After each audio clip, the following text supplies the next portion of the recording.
Revival is in me. It's time to let it out by listening to God's still small voice. Here's what the Lord said to me about that same thing connected with the download. He said, if you can hear my still small voice on the inside of you, I can take you anywhere you need to go. And that's for you too.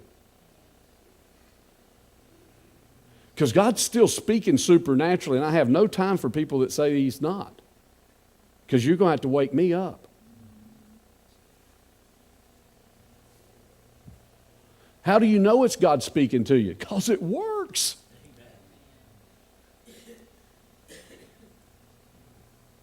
It works. Just like what I'm doing right now with Ministry Institute. God told me 2 years ago to go to Wake Forest. He said, I'm about to take you somewhere. That's all I had. I'm like, Wake Forest? That's in Raleigh. That's not really what I had in mind back in 96 when you said I'd go to the world. I didn't think of Raleigh. But I had to take the steps. And that's when God expanded my vision about I'd been teaching to Bible college students, to you guys. I can't even tell you how many times I've made this statement. God's a gentleman. You don't have to knock the door down. He'll open it. And that's when God expanded that word and said, you need to be in proximity of the door. And some of you need to get in proximity of the door.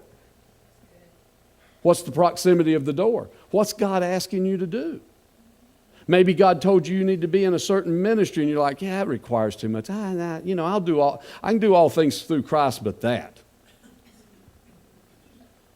Or when we got saved, that's a real big one, isn't it? I don't know about you, but when I got saved, it was basically, God, I'll do anything you want me to do. And then a little bit later, I'll do anything you want me to do but that. But God can do, listen, there's revival in you. When you listen to it, what does revival really mean? God revives our spirit.